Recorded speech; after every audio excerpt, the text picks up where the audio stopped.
ఈ మధ్య కాలంలో చిన్న పిల్లలని, పెద్దవాళ్ళని ఏం తేడా లేకుండా కొంతమందికి హార్ట్ స్ట్రోక్ అనేది వస్తుంది కదా సార్. అది స్కూల్‌కెళ్ళి పిల్లలకు కూడా అలాగా హార్ట్ స్ట్రోక్ వస్తుంది. దానికి గల కారణాలేంటి? ఇప్పుడు మీరు అడిగిన ప్రశ్న ప్రస్తుతం సమాజంలో మనం ఈ మధ్య కాలంలో చూస్తున్నాం. ఎన్నో చూసాం. అంటే పెళ్లిలో బరాతులు ఎగురుతూ చనిపోయిన యువకుడు. మొన్న ఈ మధ్య అంటే మనం వారం రోజులు కూడా అవ్వలేదు పేపర్లో వచ్చింది. పెళ్లి జరుగుతున్నప్పుడు పెళ్లి కూతురుకు హార్ట్ అటాక్ వచ్చి చనిపోయింది.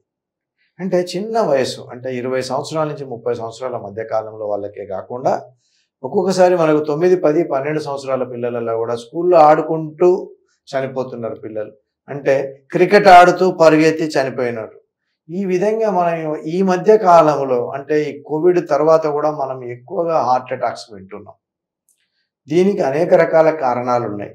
అంటే మనం కారణాలను విశ్లేషించాల్సి వచ్చినప్పుడు ఏ రకమైన కారణాలు ఎందుకు అనేది ఒకటి. ఇది వంశపారంపర్య లక్షణాలు కావచ్చు. అంటే వారికి కార్డియోమయోపతి అంటే గుండె ఎన్లార్జ్మెంట్ ఉండి వారికి వంశపారంపర్యంగా ఉంటాయి ఈ వ్యాధులు. సో మనం ఆ విధమైన కారణాలు ఏమన్నా ఉన్నాయా దానికి అనేది ఒకటి. 2, మనకు ఇప్పుడు యువకులకు యువతకు ప్రాపర్ ఎక్సర్సైజ్ లేదండి. మనం చిన్నప్పుడు ప్రభుత్వ పాఠశాలలో చదువుకున్న మా వయసులో ప్రతిరోజు ఒక డ్రిల్ పీరియడ్ అని ఉండేది, వ్యాయామం అని ఉండేది. స్కూల్ ముందు చాలా పెద్ద ఆట స్థలాలు ఉండేవి, ఆడుకునే వాళ్ళం ఒక గంట సేపు. శరీరంలో ఎక్కడ కూడా కొవ్వు ఏర్పడే అవకాశం లేదు. మనం అప్పుడు తీసుకున్న ఆహార పదార్థాలు కూడా చాలా డిఫరెంట్. అంటే అప్పుడు తీసుకున్న ఆయిల్స్ నుంచి మొదలు పెడితే ఆహారము మా చిన్నప్పుడు అంటే ఒక 40 సంవత్సరాలకు పూర్వం మాంసాహారం చాలా తక్కువ. విలేజెస్లో అయితే పండక్కి ఎప్పుడో పోస్తే తప్ప మధ్యలో ఆహారం అంటే మేక మాంసం అనేది లేదు. ఇప్పుడు అలా కాదు. ఇండియాలో హైదరాబాద్ ఈజ్ కింగ్ మాంసాహారంలో. సో ఈ విధంగా మాంసాహారము, ఆహార పదార్థాలు, తర్వాత ఆయిల్స్. ఒకప్పుడు మనం స్వచ్ఛమైన పల్లి నూనె వాడినాం.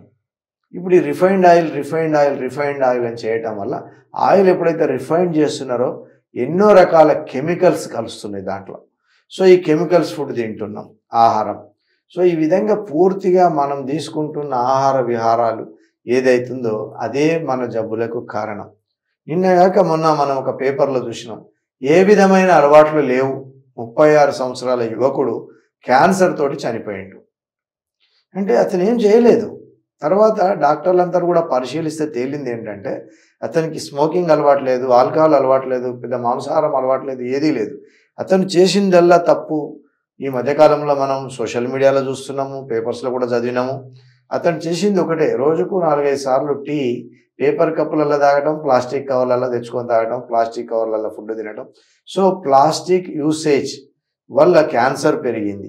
అదేవిధంగా మనం నిత్యం వాడుతున్న oils, in particular A oil అయినా తీసుకోండి మీరు, వాళ్ళు ఆ ఆయిల్ ఈ ఆయిల్ అని రేడియోలలో టీవీలలో చాలా అడ్వర్టైజ్మెంట్లు వస్తాయి. కానీ ఏ ఆయిల్ అయినా కూడా ఆయిల్లల్లో మొత్తం కూడా మనకు అనేక జబ్బులు, అనేక రకాలైన వ్యాధులు వచ్చే అవకాశాలు ఉన్నాయి.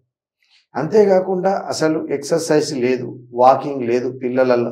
ఇప్పుడు మన యువతను చూసినట్టయితే 20 సంవత్సరాల నుంచి 30 సంవత్సరాల మధ్యలో ఉన్న యువత ఎవరి కామన్ బరువు చూసినా, ఒక 100 మందిని చూసి మనం కామన్ వెయిట్ చూసినట్టయితే అందరూ కూడా బిఎంఐ రేట్ ఎక్కువనే ఉంది. అంటే అందరూ కూడా 70 కిలోలు, 80 కిలోలు, 90 కిలోలు ఈ విధంగా బరువు ఎక్కువ ఉంటున్నారు. అదే మా చిన్నప్పుడు ఎవరిని చూసినా 40-50 కిలోలలో ఉండేవాళ్ళు, మేము గమనించేవాళ్ళం అప్పుడు. ఆయుర్వేదంలో దీనికి ఎటువంటి చికిత్సా విధానం ఉంది? అదే ఆయుర్వేదం మొదటి నుంచి కూడా నీకు అదే, ఆయుర్వేదంలో చికిత్స కంటే కూడా వ్యాధి నివారణ. అసలు వ్యాధి రాకుండా ఉండాలంటే ఏంది? ఆయుర్వేదంలో ప్రతి వ్యాధికి కారణం చెప్తారు, దాన్ని నిదానం అంటారు. అంటే ఆ వ్యాధి రావడానికి గల కారణం ఏంటి, నిదానం ఏంటి. సో ఆ వ్యాధి రావడానికి కారణాన్ని నిదాన పరివర్జనమేవ చికిత్స. అంటే మనకు వ్యాధికి కారణం ఏదైతుందో దాన్ని వదిలేయటమే చికిత్స. క్యాన్సర్ రావడానికి పొగాకు, సిగరెటు అనుకుందాం. సో వాటిని వదిలేయటం ఆ క్యాన్సర్ రాకుండా ఉంటుంది. సో ఇదే విధంగా హార్ట్ అటాక్ రావటం అంటే మన రక్తంలో కొవ్వుల శాతం పెరగటం. అంటే cholesterols, triglycerides, cholesterol, LDL cholesterol, VLDL cholesterol, HDL cholesterol అని ఇన్ని రకాల కొలెస్ట్రాల్స్ ఉంటాయి. ఇందులో హెచ్డిఎల్ కొలెస్ట్రాల్ మాత్రం మన ఆరోగ్యానికి మంచి కొలెస్ట్రాల్. అది ఎక్కువ ఉండాలి 40 కంటే. కానీ మనలో ఆ హెచ్డిఎల్ కొలెస్ట్రాల్ ఏదైతుందో అది తక్కువ ఉంటుంది. విఎల్డిఎల్ కొలెస్ట్రాల్ ఇది 100 లోపు ఉండాలి రక్త పరీక్షల్లో. కానీ ఇది అనేక మందికి 120 నుంచి మొదలు పెడితే 300 కూడా విఎల్డిఎల్ కొలెస్ట్రాల్ ఉంటుంది. ఇది కాకుండా జనరల్ కొలెస్ట్రాల్ ఉంటుంది నార్మల్, అది మనకు 200 లోపు ఉండాలి కొలెస్ట్రాల్ అనేది. 200 లోపు ఉండాల్సిన కొలెస్ట్రాల్ 350, 400 కొలెస్ట్రాల్. ఇంకోటి ట్రైగ్లిజరైడ్స్ అని ఉంటాయి. సో ఈ ట్రైగ్లిజరైడ్స్ 150 లోపు ఉండాలి రక్తంలో. ట్రైగ్లిజరైడ్స్ కూడా 400, 500, 700 ఉన్న ట్రైగ్లిజరైడ్స్ ఉన్న పేషెంట్లను కూడా మేము రోజు చూస్తున్నాం. సో ఇవన్నీ కూడా ఏంటంటే మనం తీసుకునే ఆహార పదార్థాలు, జంక్డ్ ఫుడ్స్, ఆయిల్స్, అంటే మనం ఈ మధ్యకాలంలో పేస్ట్రీస్, కేకుల మీద మనం చూసినట్టయితే పైనంతా కూడా వెన్న. పోనీ ఆ వెన్న స్వచ్ఛమైందా? కాదు, వెన్న కూడా కల్తీయే. ఈ విధమైన కల్తీ కెమికల్స్ వీటి వల్ల ఏర్పడుతున్న ఆహార పదార్థాల వల్ల మనం ఇప్పుడు చిన్న స్కూల్కి వెళ్ళి చూసినట్టయితే 3వ తరగతి చదువుతున్న పిల్లలలో చూసినట్టయితే మనం చెబ్బీగా ఉన్నారు, ముద్దుగా ఉన్నారు అనుకుంటున్నాం, కానీ ఓవర్ వెయిట్ పిల్లలు ఎక్కువ మంది ఉంటున్నారు. మనం ఏ స్కూల్కి వెళ్ళి సర్వే చేసినా కూడా ఓవర్ వెయిట్ ఉంటున్నారు. ఎందుకంటే ఇప్పుడు తల్లిదండ్రులు ఒకటే పాప లేక బాబు, ఈ తల్లిదండ్రులు కూడా వంట చేసుకోవట్లే. ఎక్కువ మంది ఏం చేస్తున్నారు, వంట చేసుకునే కంటే కూడా కర్రీ పాయింట్ పోయి ఒక కర్రీ కొనుక్కొచ్చుకొని తినేద్దాం, ఈ కాన్సెప్ట్ వచ్చింది. ఇళ్ళల్లో కూడా పూర్వం ఇళ్ళల్లో ఏంటంటే తాతయ్యలు, నాయనమ్మలు ఒక ఉమ్మడి కుటుంబం ఉండి వాళ్ళందరూ కలిసి వండుకొని ఆహార పదార్థాలు తినేవాళ్ళు. ఇప్పుడు భార్యాభర్తలు, పిల్లలు, భార్య ఉద్యోగం, భర్త ఉద్యోగం, పిల్లగాడు స్కూల్. ఈ పరిస్థితులలో ఏమవుతుందంటే ఎక్కువ శాతం బయట ఆహార పదార్థాలే కొనుక్కొని తింటున్నారు.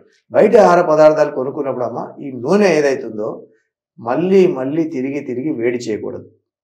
ఒక ఆయిల్ ఈరోజు పూరీలు చేసుకున్నాం, హోటలే ఉంది, వాడు అదే ఆయిల్లో మళ్ళీ ఇంకో 2 కిలోలు యాడ్ చేస్తాడు, మళ్ళీ తెల్లారి ఇంకో 2 కిలోలు. అంటే చెప్తున్నా, అట్లా ఆయిల్లో పాత ఆయిల్ అని కొత్త ఆయిల్ పోసుకుంటూ చేయటం వల్ల ఆ వేడి నూనెను పలుసార్లు వేడి చేయటం వల్ల ఏమవుతుంది, అనేక రకాలైన చెడు కెమికల్స్ తయారవుతున్నాయి.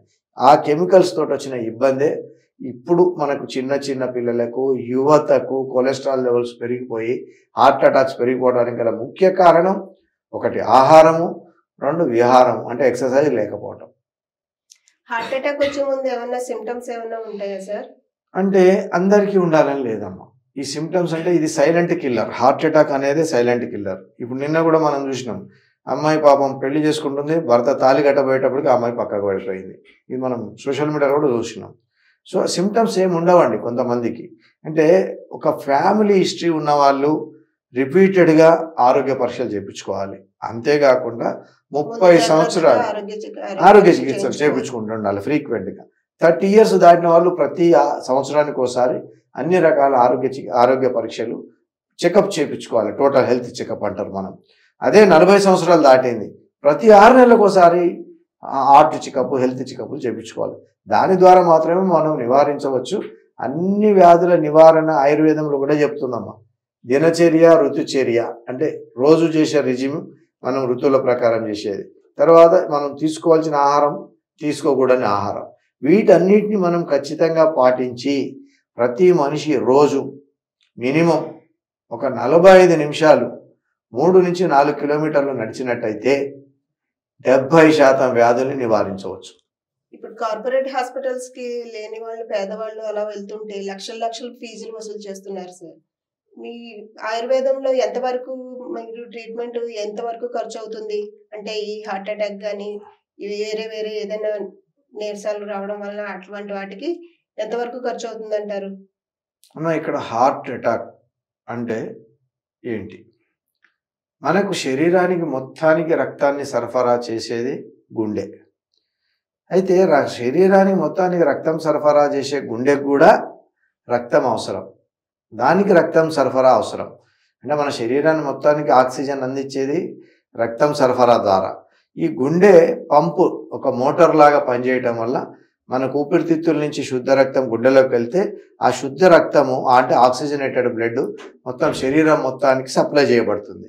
సో ఈ విధంగా గుండె ద్వారా శరీరం మొత్తానికి రక్తం ఏ విధంగా సప్లై చేయబడుతుందో గుండెకు తన పని తను చేయటానికి కూడా దానికి కూడా ఆక్సిజన్ అవసరం. సో ఆ గుండె తన పని తాను చేయటానికి కూడా రక్త ప్రసరణ అవసరం. గుండె ఏదైతే తన పని తాను చేయడానికి రక్త ప్రసరణం చేసే రక్తనాళాలు ఉంటాయో ఆ రక్తనాళాలలో వచ్చే పూడికల వల్ల హార్ట్ అటాక్ వస్తుంది. అంటే రక్తానికి గుండెకు రక్తం సరఫరా తగ్గటం వల్ల, గుండెకు ఆక్సిజన్ సరఫరా తగ్గటం వల్ల మనకు హార్ట్ అటాక్ అనేది వస్తుంది. ఓకే, ఇక్కడ మీరు అడిగారు ఖర్చు ఎంత వస్తుంది. హార్ట్ అటాక్ వచ్చినాక మనం ఇమీడియట్ మెజర్ ఆయుర్వేద శాస్త్రంలో చెప్పబడలేదు.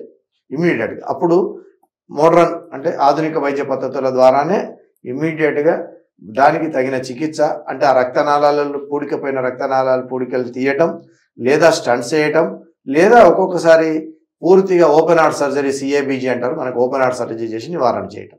మనము వ్యాధి వచ్చినాక ఏం చేద్దాం, కార్పొరేట్ హాస్పిటల్, ఆయుర్వేదిక్ హాస్పిటల్ అనే కంటే కూడా అసలు వ్యాధి రాకుండా మనం ఏం చేయాలి, వ్యాధి నివారణ చర్యలు ఏం చేయాలి అనే దాని మీద మనం ఆయుర్వేదం సవివరంగా చెప్పబడ్డది. దాన్ని ఆయుర్వేద శాస్త్రంలో చెప్పినట్టుగా మనం దినచర్య ఋతుచర్యలు పాటిస్తూ రోజు 45 నిమిషాల పాటు వాకింగ్ చేస్తూ ప్రాపర్గా ఎక్సర్సైజ్ ఉంటూ మనకు శారీరక శ్రమ ఉంటూ దాంతోపాటు మనం తీసుకునే ఆహార పదార్థాలు మనకు ఎంత అవసరము, ఎన్ని క్యాలరీల శక్తి మనకు అవసరము, మనం చేస్తున్న పనికి అన్ని క్యాలరీలు వచ్చే ఆహారాలు మాత్రమే మనం తీసుకున్నట్టయితే మన శరీరంలో కొవ్వులు, కొలెస్ట్రాల్స్ పెరిగే అవకాశం ఉండదు. ఈ కొలెస్ట్రాల్ పెరిగి హార్ట్ అటాక్ వచ్చి తర్వాత ఇబ్బంది పడే కంటే కూడా కొలెస్ట్రాల్ పెరగకుండా మనం తీసుకునే ఆహారాలనే మనం ఒక రకంగా ఆహారాలను ఏర్పరచుకొని ఏది మనం చేసే పని, మనకి ఎంత బలం కావాలి, ఎంత శక్తి కావాలనో అంత శక్తి వచ్చే ఆహార పదార్థాలు మాత్రమే స్వీకరించినట్టయితే మనం ఈ హృదయ వ్యాధులన్నిటిని కూడా ఎదుర్కోవచ్చు. అంతేకాకుండా హృదయ సంబంధ వ్యాధుల గురించి ఆయుర్వేదంలో సవివరంగా చెప్పబడ్డది. హృదయానికి సంబంధించిన వ్యాధులను హృద్వ్యాధులుగా పేర్కొనబడ్డారు. వాతజ, హృదయవాది, పిత్తజ ఇట్లా వ్యాధులన్నీ పేర్కొనబడ్డాయి. సో దాన్ని మనం ఆహార పద్ధతులే కాకుండా ఆయుర్వేద పద్ధతులలో కూడా మనకు అనేక రకాలైన అర్జున అనే ఒక మొక్క ఉంటుంది. అర్జున గుండె వ్యాధులను ఎదుర్కోవడంలో నెంబర్ 1. సో ఈ విధంగా మనకు ఆ వ్యాధి దశలో ఉన్నప్పుడు చూసుకున్నట్టయితే ఆయుర్వేద చికిత్స పద్ధతుల ద్వారా గుండె వ్యాధులను కూడా నివారించవచ్చు. కానీ ఒకసారి హార్ట్ అటాక్ వచ్చినప్పుడు మాత్రం ఇమీడియట్గా మెజర్ మాత్రం మనం మోడర్న్ హాస్పిటల్స్ను ఆశ్రయించడమే మేలు.